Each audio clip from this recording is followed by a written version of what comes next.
flight to Newark? Good evening, folks. Good evening, Andy. Evening. Hello. Hi. We recently got our first look at the new Spider-Man game. Yes, we did. And what does Spider-Man do, Andy? He breaks hearts. Does he? Yeah. How many Okay. times have you had your heart broken by a Spider-Man game? Oh, in the games. God, so many times. So many times. So many times. And also But- that time he didn't turn up for dinner Yeah, that was at the rude. restaurant. That was I really waited rude. 3 hours. He could have texted. So rude. But the new Spider-Man game Yes. looks like it might be the one that doesn't wreck our emotions. That would so be that would great. be good. Imagine that. And here's some reasons why.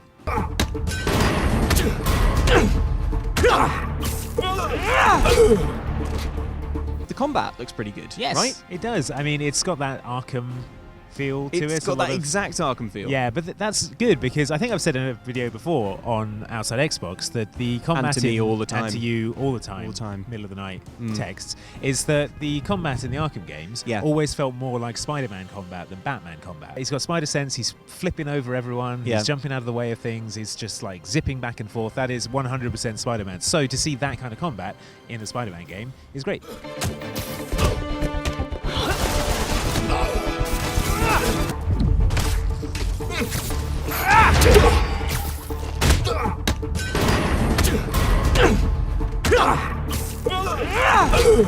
What is Spider-Man without his trademark webs?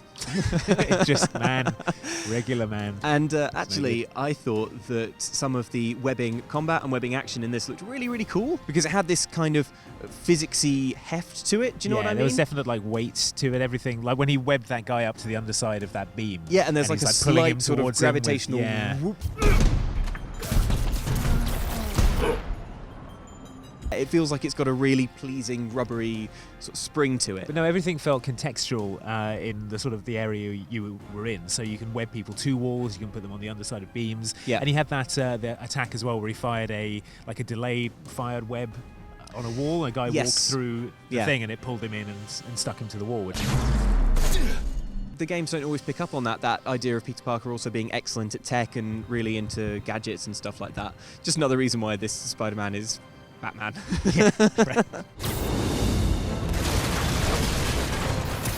Did that just happen?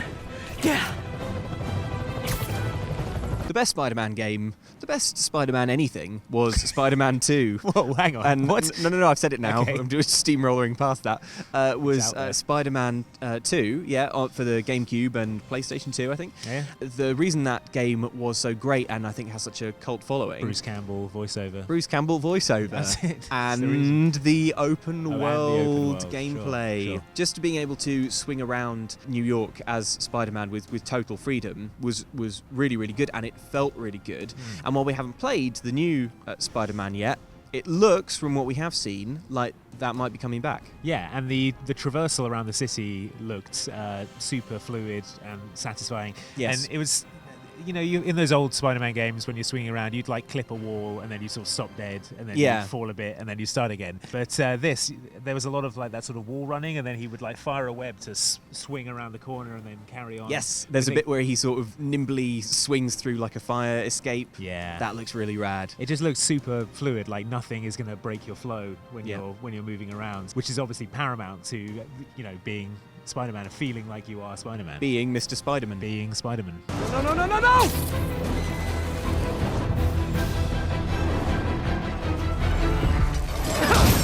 Now, we're going to slightly disagree here, Andy, because I thought that one of the things that was really nice was the costume. Did you?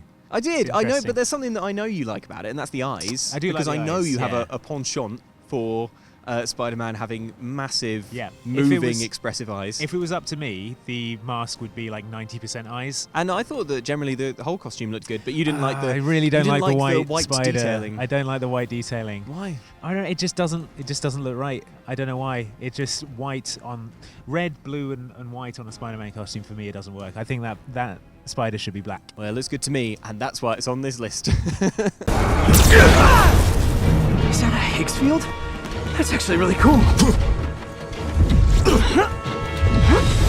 I was pretty happy with the quip quotient. Yeah, I felt like there could have been more quips during the combat when he was fighting that big group of people. Yeah. I feel like there was some opportunities there for a bit more sort of sass from yeah. Spider-Man. But I know what you mean, but I think there was enough to hint at much more sass to come. Yeah, I mean, in the cutscenes were good. There was a good level of quippiness and sassiness. Hey, Willie. You. Nice jumpsuit. Slimming. I'd have liked more sort of contextual stuff in the combat, but maybe that's something they're gonna put in as development goes on. But I think it's super important to the character, so it's good that they're putting that stuff in there.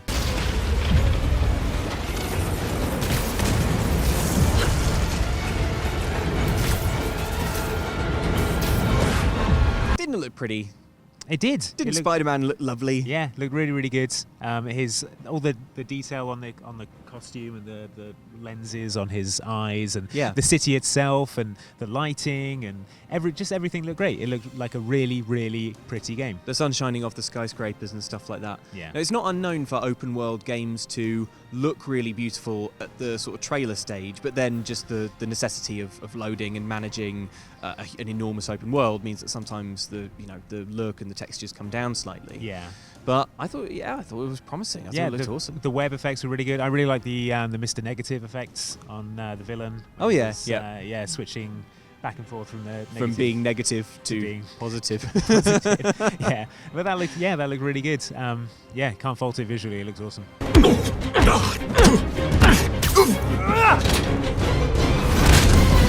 So we're cautiously optimistic. Yeah. Is that fair? Yeah. There were a lot of QuickTime events yes. from what we've seen, and I know you don't like that. If there's anything that slightly put me off, apart from the stupid white spider on him, it's weird. It's the QuickTime events, because Spider-Man games in the past have relied a lot on QuickTime events for the exciting stuff, and it wasn't even that bad. QuickTime events, like it was like hammering the triggers to fire the webs off. That feels like appropriate for the situation. Sure. So I mean, I just hope they don't over-rely on QuickTime events in the final game. So as long as they don't overuse it, I'm cautiously optimistic. So we're cautiously opening our hearts again to Spider-Man. Please don't hurt us, Spider-Man. Thank you.